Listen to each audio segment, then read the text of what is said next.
Good morning. I'm going to let my equatorial images, I'm going to let my equatorial images stream along behind me while I speak. The intention being is to feel the continuum of life as a totality and not to pigeonhole or isolate each one. Our time is precious, and each image is laden with stories and feelings, which I'd love to go more in depth. So if you're interested during the breaks, please hunt me down. So you're probably wondering, what could have possibly possessed me to jump out of bed in 1999 and say, right, I'm going to document life around latitude zero for my millennium resolution? Well, the easy answer is that I was bursting at the seams with creative enthusiasm. I had just completed an intensive filmmaking course at NYU, and my last film was called No Beginning, No End. It was a poetic documentation of the city, had a lot of circular imagery, very playful. And months later, all those circles kind of unfolded into an inspiration to document on a much grander scale the ebb and flow of humanity and nature around the world's largest circle. But you all deserve also the much more difficult answer. Basically, I was at my wit's end. My savings were almost drained. My love life was one train wreck after another. And professionally, I just was not progressing fast enough. I felt void, frustrated, angry, in constant fear, completely opaque, deluded almost in self-pity. Okay, you get the bleak, fuzzy picture. Nonetheless, I had been praying for a greater sense of love's embrace, and I do mean love with a capital L. And somehow, I found the courage to say, piss her to my immediate debt. I'll streamline and have a life with no keys. And I don't know what happened to the images. And piss her to my ex, who couldn't embrace my totality. And piss her to chasing after assignments left and right and not going into depth. I'll trust my vision, which was overflowing to create something bold and noble. Granted, the stripping away process of any neuroses doesn't happen overnight. I had to have the guts and find the willingness to turn myself inside out and understand how I was consciously and unconsciously defining myself. So I decided to immerse myself into nature. I meditated, I ran, I became very creative in the kitchen. I dusted off my journal that I hadn't written in a long time, and I started free writing again. Anything to stop spinning and start spiraling. I knew in my heart, if I could only redeem my supposed sense of professional frustration or supposed anger with my ex-fiancé, or supposed failure for my passion to blossom, then peace, forgiveness, and authenticity would be felt and expressed with every raw thought and poetic action henceforth. Yeah, all I had to do was acknowledge that I was distinct, but never separate from the whole. In fact, I had to be revolutionary in spirit, not just evolutionary in self. Not becoming me, but being me, and being at one with this precious essence that is beyond words, but intimately felt.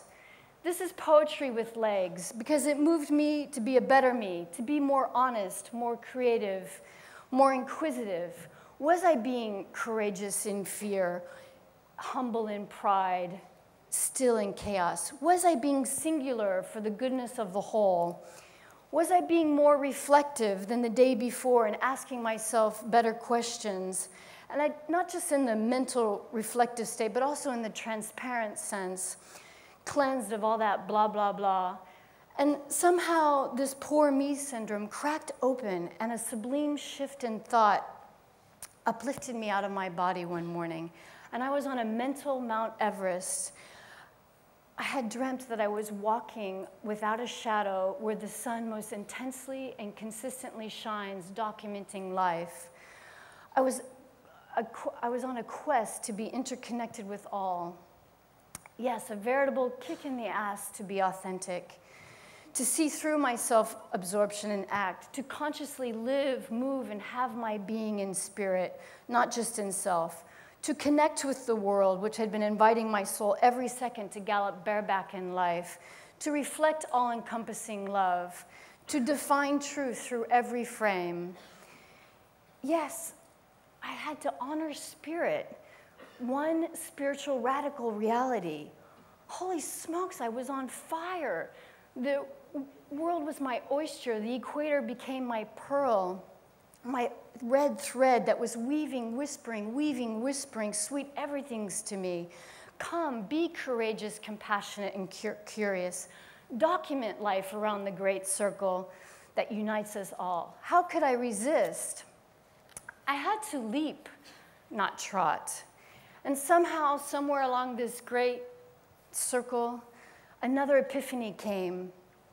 My quixotic adventure, quest for truth, had transformed into an understanding that I was an expression of truth. It wasn't something out there to be sought after, but it was in here in my heart to be expressed. And more importantly, it was etched into everybody's heart. Not to say I didn't experience any or feel any negative juju juice like stinging betrayal from supposed friends or from a scorpion or malaria-infested mosquitoes or even stoned by radical Islamic youth on a border town between Somalia and Kenya. But wait a minute, I was alive and I was doing my own thing and I was happy. I felt connected to myself like I had never been before, and also to the shifting landscapes and to the colorful human family, seeing their vitality as mine and hearing every human creature, plant, rock, drop of water as a fractal symphony. So what did I get out of this nomadic rhapsody? Besides all this illumination and empowerment, I found the love of my life, and now I have a precious son, but an acknowledgement that I had this mental freedom, that yes, my vision is raw, it has worth, and I'm scratching the surface. I can't wait to sink my teeth into another challenge, besides raising my son. I figure I must complete the ultimate latitude trilogy and document life around the two tropics. But in the immediate, I'm just deeply grateful for this shifted thought and this quickened spirit, and to the gracious equatorial people that I met who openly shared their homes, their hearse, their humor, and showed me that oneness is here and feasible right now. Thank you very much.